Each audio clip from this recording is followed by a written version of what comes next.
మీలో దాగి ఉన్న సంపద గురించి మీరు తెలుసుకొనండి. జోసెఫ్ మర్ఫీకి ఒక మహిళ ఉత్తరం రాసింది. ఆ ఉత్తరం యొక్క సారాంశం: నేను చెల్లించాల్సిన బకాయిలు చాలా పేరుకుపోతున్నాయి. నాకేమో పని లేదు, 3 పిల్లల్ని పోషించాలి, భర్త చనిపోయాడు, నా దగ్గర డబ్బు లేదు, నేనేం చేయాలి అని. జోసెఫ్ మర్ఫీ ఆమెను ఆందోళన పడకుండా ప్రశాంతంగా ఉండమని, ఆమె అవసరాలన్నిటినీ ఒక పాటలాగా భావించి రాసుకోమన్నాడు. దేవుడు నా అవసరాలన్నిటినీ ఇప్పుడు తీరుస్తాడు. ఆమె ఈ పదాన్ని పదే పదే చెప్పమని చెప్పాడు. తన కోరికలన్నీ తీరాలి అంటే ఆమె చెల్లించాల్సిన బిల్లులు, ఒక కొత్త ఉద్యోగం, ఒక ఇల్లు, భర్త, పిల్లలకు ఆహారం, దుస్తులు, చాలినంతగా డబ్బు సమకూరడం వంటివన్నీ ఆమె యొక్క కోరికలు. ఆమె ఈ మాటల్ని పదే పదే ఒక జోలపాటలాగా అనుకుంటూ వచ్చింది. దేవుడు నా అవసరాలన్నిటినీ ఇప్పుడు తీరుస్తాడు అని. ఆమె దృఢంగా అనుకుంటూ ఉండేసరికి ఒక రకమైన ఉత్తేజం, ప్రశాంతత ఆమెలో చోటు చేసుకున్నాయి. దాంతో దృఢ విశ్వాసం ఏర్పడి అవి తప్పక తన జీవితంలో జరుగుతాయని నమ్మడం మొదలు పెట్టింది. కొద్ది రోజుల్లోనే ఆమె ఆశ్చర్యానికి గురయ్యేలాగా ఫలితాలు జరిగాయి. 15 సంవత్సరాలుగా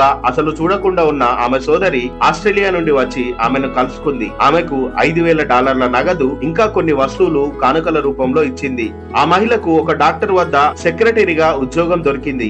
ఒక నెలలోనే ఆమె ఆ డాక్టర్ ను పెళ్లి చేసుకుంది. ఇప్పుడు ఆమె సంతోషంగా జీవించగలుగుతుంది. ఈ అనంత శక్తిలో ఉన్న మార్గాలు మనం తెలుసుకుంటే మన జీవితాన్ని చాలా సుగమనంగా తీర్చిదిద్దుతాయి. ఆమె తనలో ఉన్న నిధి నిక్షేపాల గురించిన నిజాన్ని తెలుసుకుంది, తన జీవితాన్ని మార్చుకుంది. మీ జీవితంలో మీలో దాగి ఉన్న అనంత శక్తి గురించి, సంపద గురించి మీరు తెలుసుకొనండి. ఈ పదాన్ని మీరు పదే పదే అనుకుంటూ మీ అవసరాలన్నిటినీ దేవుడు తీరుస్తాడని పూర్తిగా విశ్వసించండి.